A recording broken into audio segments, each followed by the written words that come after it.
Today, we're proud to unveil the only practical remedy to humanity's gravest problem, overpopulation. Are you ready, Doctor? Yes, I'm ready. Wow, that is wild, isn't it? Salut, c'est LJ. Salut, c'est Sienna. On a vu Downsizing et on vous en parle en 5 points.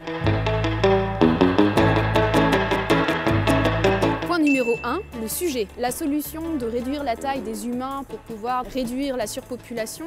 C'était donc vraiment très intéressant. Même si on nous donne peu d'éléments scientifiques pour nous montrer que c'est possible, c'est un sujet qui peut nous mener dans toutes les directions. En revanche, c'est un sujet qui est pas mal traité ces temps-ci, comme par exemple dans Seven Sisters. Alors là, on a droit à un film d'anticipation doublé d'une satire sociale, avec effectivement un sujet très intéressant et en plus très intelligent parce que le film se pose les bonnes questions sur les bons et les mauvais côtés de l'expérience. Point numéro 2, le scénario. L'histoire évolue et bouge continuellement, on ne s'ennuie pas, il n'y a pas de séquence inutile.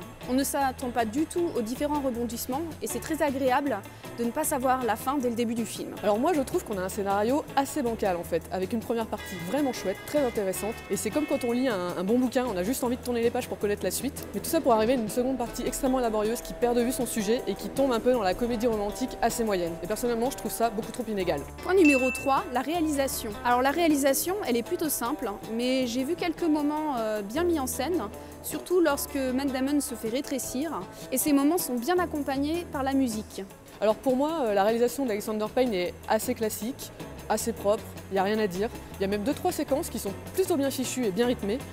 Mais globalement, il y avait quand même moyen de s'éclater beaucoup plus avec ce sujet, donc c'est beaucoup trop sage pour moi. Point numéro 4, les acteurs. Les acteurs sont bons, on s'attache facilement au personnage de Matt Damon. Bon, il fait pas une performance de ouf, mais il est bon dans ce rôle-là. Les rôles secondaires sont plutôt bons, bien intégrés à l'histoire et assez drôles. Et mention spéciale à Christoph Waltz, qui est vraiment top dans le film. Alors effectivement, Matt Damon est bon, il fait le job, il est assez crédible, mais j'ai envie de dire comme d'habitude, pour moi c'est un acteur que j'ai jamais trouvé transcendant et ce film ne fait pas exception à la règle. Mais vraiment, grosse mention spéciale au second rôle et en particulier à l'actrice Hong Cho et à Christoph Waltz. Point numéro 5, les effets spéciaux. Bon, finalement, à part au début où on voit donc les personnes rétrécies avec les personnes de taille humaine, comme le reste de l'histoire se passe dans le monde où tout le monde est petit, on ne voit pas vraiment des effets spéciaux. Et on a déjà vu donc, des personnes rétrécies dans d'autres films tout aussi bien faits. Donc ce film-là n'est pas une révolution en ce qui concerne les effets spéciaux. Alors en effet, c'est le genre de sujet qui pourrait laisser penser qu'on va avoir droit à un film bourré d'effets spéciaux. Mais en fin de compte, c'est très malin parce qu'il y a très peu de scènes entre les petits humains et les humains de taille normale. Mais ceci dit, ces quelques scènes sont extrêmement réussies, vraiment bien fichues et plutôt réalistes. En conclusion, c'est un film intéressant, son sujet est intéressant, mais après c'est pas une réalisation de ouf et c'est pas non plus le film de l'année, je pense. Et pour cela, donc, je lui mettrai la note de 7 sur 10.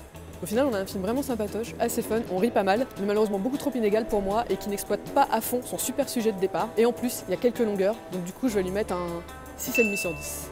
Mais mention spéciale à la bande-annonce qui, même si elle spoil un tout petit peu le début du film, ne raconte au final pas du tout le film. Sometimes you think we're in the normal world, and then something happens. Oh my God. And you realize we're not.